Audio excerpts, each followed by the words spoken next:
उससे क्या लगता है, इसमें क्या करना होता है?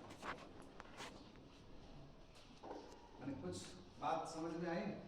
सर अभी तो विषय के चयन को लेकर बात चल रही, विषय चयन में कैसे विषय बात का विषय है ना। पहला विषय है कि इसमें करना क्या होता है, तब ये आपकी चॉइस पर है कि आप किस दिशा में। तो पहली बात है जिज्ञासा, नहीं? जैसे कफन कहानी हर किसी ने पढ़ी हो, उस कहानी में कफन किसके लिए? कफन कहानी में कफन का इंतजाम किसके लिए किया जा रहा है?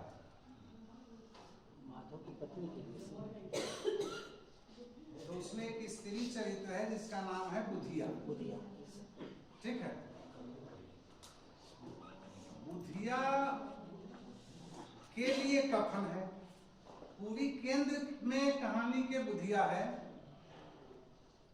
पाठक की सारी सहानुभूति बुधिया के लिए है। बुधिया का कोई डायलॉग नहीं है, कोई संवाद नहीं है, यानी बुधिया उस कहानी में उपस्थित नहीं है, यानी मूल कथा में बुधिया नहीं है, बुधिया सूच्य कथा में आती है। बाप बेटा घीसू माधव की चर्चा में बुधिया आती है। ठीक है, इस बात को अभी यहीं रखते हैं। अभी जैसे हम आप जिस काल खंड में जी रहे हैं, इसको हम उत्तर आधुनिकता कहते हैं या ग्लोबलाइजेशन कहते हैं। उत्तर आधुनिकता के बाद भी जो वैचारिक दृष्टि से कालखंड आया है उसको हम ग्लोबलाइजेशन कहते हैं, भूमंडलीकरण या वैश्वीकरण।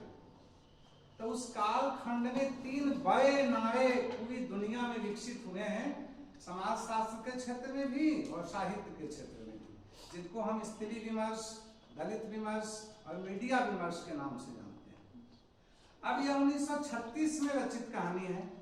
निश्चित ही उस समय स्त्री विमर्श विचार के रूप में विकसित नहीं हुआ। अभी जैसे हम स्त्री विमर्श को विचार के रूप में लेते हैं, वैसे उस समय प्रेमचंद के समय में नहीं हुआ था। लेकिन उस कहानी पर अगर आज के इस विचार के प्रसंग में हम शोध करने चलते हैं, तो आपके मन में यह जिज्ञासा होनी चाहिए कि प्रेमचंद तब भी स्त्री विमर्श कर रहे थे क्या?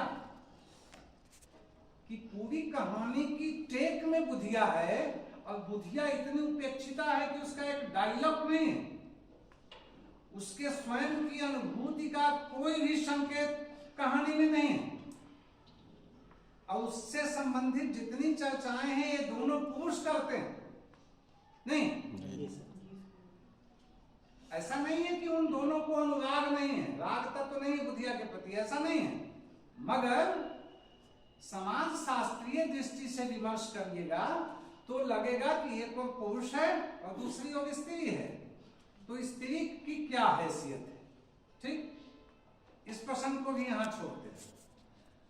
हम लोग जब इस कहानी को पढ़ा रहे होते हैं तो दुनिया में 50 तरीके से इस कहानी का विश्लेषण, इसकी व्याख्याएं हुई हैं, जिस सब के मूल में कि पश्चिम में जब औद्योगिकी क्रांति हुई थी और उसका असर देश में भारत में भी आया, यानी भारत में भी उद्योग लगे, मशीन लगे और मानवीय संवेदना का मशीनीकरण होता गया। इस सब दृष्टि से हम लोग, या फिर मार्क्स की थ्योरी से उस कहानी का अर्थ की जो विषमता है, अर्थ की जो त्रासदी है, उस दृष्टि से उस कहानी का विवेचन करते रहे अध्यापन के क्रम में। हम आपको केवल ये बता रहे हैं कि शोध करने के लिए दृष्टि कैसे विकसित की जाती है, कैसे सोचना चाहिए, ये हम कर रहे हैं।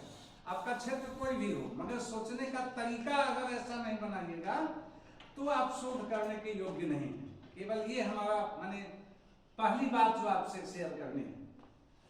1916 में प्रभात खबर में एक आर्टिकल छपा जिसका शीर्षक था सूच्य कथा की बुधिया और गर्भस्थ शिशु। ये निबंध लिखा है रविभूषण सितांशु ने। रविभूषण सितांशु रांची विश्वविद्यालय के अवकाश प्राप्त अध्यापक हैं और दिल्ली में आज के दिन में वो पत्रकारिता करते हैं। ये उनका मतलब एक छोटा सा परिचय।